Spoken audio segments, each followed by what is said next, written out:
Hey everyone, it's Adam Ellis here at Yoga for BJJ. I'm a black belt in Brazilian Jiu-Jitsu and a yoga instructor at Yoga for BJJ. In this video, I'm going to show you the two most common mistakes that a beginner in BJJ can make so that you can avoid making these mistakes in future. Make sure you watch till the end so that you can improve and avoid making these mistakes yourself. If you like our content, make sure you subscribe to the YouTube channel and consider subscribing to our content over at yogaforbjj.net. Use code YouTube and that's going to give you 20% off when you sign up to any subscription at yogaforbjj.net.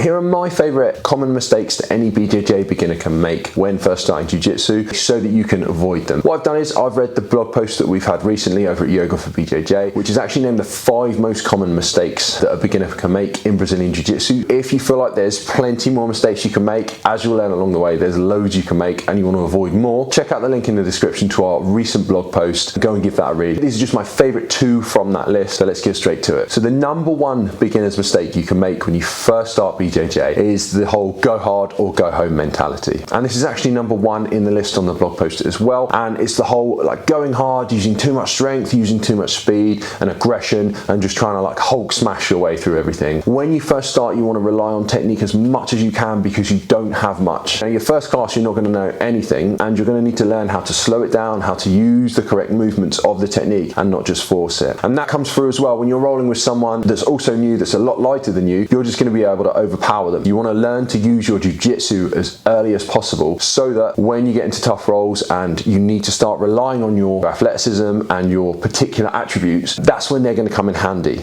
But first things first, we need to work on that technique and we need to slow it down and work on what our coach is telling us to do and not just forcing things. This is super useful, particularly for me. I was very heavy when I started jiu-jitsu, so I needed to learn to rely on that technique. Not that I was very strong then, but I was very heavy, so I really had to dial it back and work on my technique there, and it really helped. Also, the go hard or go home mentality is going to help when it comes to injuries and things. If you're just forcing things and just like smashing into people, or when they're trying to do things, if you're trying to force your way out, obviously you're going to get injured quicker and more often, and that's not what we want. We want to keep you on the mats. So just make sure when you start BJJ as a complete beginner, you're really trying to work on just making things flow, working on all the little details and just slowing it down. You know, you can do something at 100 miles an hour and it'll look good, but then if you do it slowly, that's when you start to learn. You know, you might go from step 1 to step 5 and you might skip 2, 3 and 4. So the quicker you learn to slow it down, the quicker you're going to improve and the better your jiu-jitsu is going to feel. Okay, so the second common mistake you can make when starting jiu-jitsu is actually comparing yourself to others. And this is very easy to do because we've all got belts around our waist that have a certain amount of stripes on and they're all a certain color. Okay, but realistically, that journey is yours and yours alone. I personally really liked the belt system when I started jiu-jitsu because I've always been into computer games and gaming and stuff, and the games I play, you progress, you level up, you earn XP and level up, and I looked at jiu-jitsu that way when I first started. But I would start to compare myself to other people, the guys and girls that started when I did, and think if they're progressing faster than me, what am I doing wrong? It might just be that, as I said in the last one, I might have been a heavier guy, I'm forcing and not using that technique, I might have done the same classes as them, but am I really learning if I'm forcing things? Or someone else, they might train 5 or 6 times a week, you might train once or twice a week, which is fine, we've all got work, family commitments and things, but that person that's more consistent than you is obviously going to progress faster. That doesn't mean you're rubbish and you suck at jiu-jitsu and you should give up. That just means that person is going to progress and their journey to the next belt is probably going to be shorter than yours. But if you spread that out in terms of mat time and you're training once or twice a week and they're training double, it's going to take you a little bit longer. So just accept that it's your journey and it's going to make it much smoother for you. And the other thing that might come into it is, what are those people doing and what have those people done in the past? Maybe they've done judo, wrestling or other types of grappling in the past that are going to help with their coordination, their movement, and they will definitely have carried some things over from grappling into jiu-jitsu. So that's going to come into it as well, along with they might practice some yoga in their spare time or other mobility things. People that do yoga for BJJ tend to pick up movement and learn how to move on the mats a little bit better because we've got flows and sequences and things that obviously all complement jiu-jitsu. if you are interested, check out our programs. Like I said at the start, you can use that code YouTube for 20% off a subscription, and that's something that might just come into it. Some people, the only time they're thinking about jiu-jitsu is when they're drilling and when they're on the mats. Other people might be doing those extra things. They might be practicing yoga for BJJ, they might be doing another martial art or watching instructionals and stuff, something that's improving them that little bit faster. That is not to say that you should give up though. It just means they might progress a little bit quicker than you, but you can always think about those things that you might want to do in order to try and improve yourself at Brazilian Jiu-Jitsu. If this video helped, make sure you tap that like button like a day one white belt with their arm hanging out, comment on the video, and consider subscribing to our content. I'll see you in the next one.